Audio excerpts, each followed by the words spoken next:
Hello friends, எல்லாம் எப்படி இருக்கீங்க? இது யூனிக் ஆடியோஸ். நான் உங்களை அருண்குமார். இன்றைக்கி இந்த வீடியோவில் ஒரு 5.1 ரிமோட் கிட் ஆம்பிளிஃபையர் பற்றி தான் பார்க்க போகிறோம். இந்த ஆம்பிளிஃபையர் பார்த்தீங்கன்னா சேலத்துலேருந்து நமக்கு ஒரு கஸ்டமர் ஆர்டர் பண்ணியிருந்தாங்க. ஸோ அவங்களுக்கு தான் நம்ம டெலிவரி கொடுக்க போகிறோம் நம்ம இந்த ஆம்பிளிஃபையரை. ஸோ இதுக்கான ஃப்ரண்ட் பேனலில் வந்து நமக்கு வந்து கொஞ்சம் யூனிக்காக டிசைன் பண்ணியிருக்கோம். நம்ம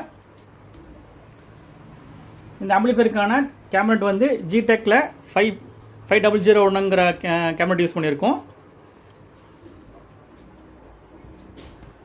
ஸோ வாங்க நம்ம இதோட இன்டீரியர் எப்படி இருக்குன்னு பார்த்துருவோம். ஆடியோ குவாலிட்டி நம்ம செக் பண்ணிக்குவோம். இப்போ நம்ம உள்ள என்னென்ன யூஸ் பண்ணியிருக்கோம்னா, இந்த ஆம்பிளிஃபையருக்கு நம்ம ரிமோட் கிட் வந்து ஃபியூட்டோக்கோட FT004D ரிமோட் கிட் யூஸ் பண்ணியிருக்கோம்.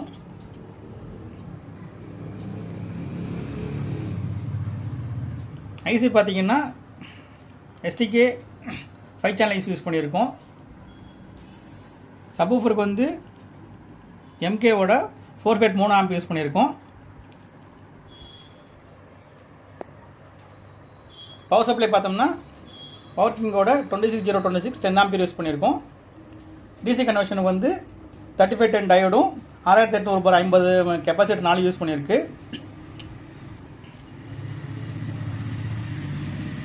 ஸ்பீக்கர் ப்ரொடக்ஷன் போர்டுக்கு வந்து கிறிஸ்டலோட டிலே போர்டு யூஸ் பண்ணியிருக்கோம்.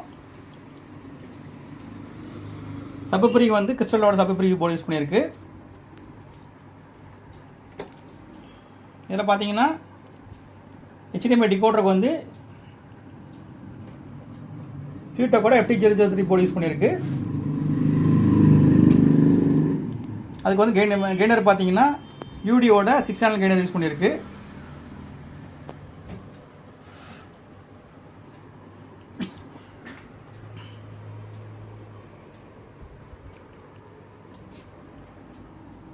ஸோ இந்த ரிமோட் கிட்டுக்கு வந்து இந்த கிறிஸ்டலோட சப்வூஃபர் வந்து நல்லாவே மேட்ச் ஆகுது. பேஸ் பஞ்சிங் நல்லா இருக்கு. ரிமோட் கிட்டுக்கான பவர் சப்ளை வந்து இந்த மேக்ஸோன்ற புது பக் போர்டு யூஸ் பண்ணியிருக்கேன். டிகோடருக்கான பவர் சப்ளை வந்து இந்த அட்ஜஸ்டபிள் பக் போர்டுலேருந்து நம்ம எடுத்துருக்கோம், லைன் எடுத்திருக்கு.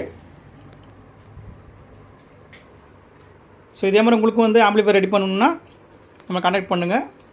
ஸோ வாங்க நம்ம இதோட ஆடியோ டெமோவை பார்த்துருவோம். தேங்க்யூ.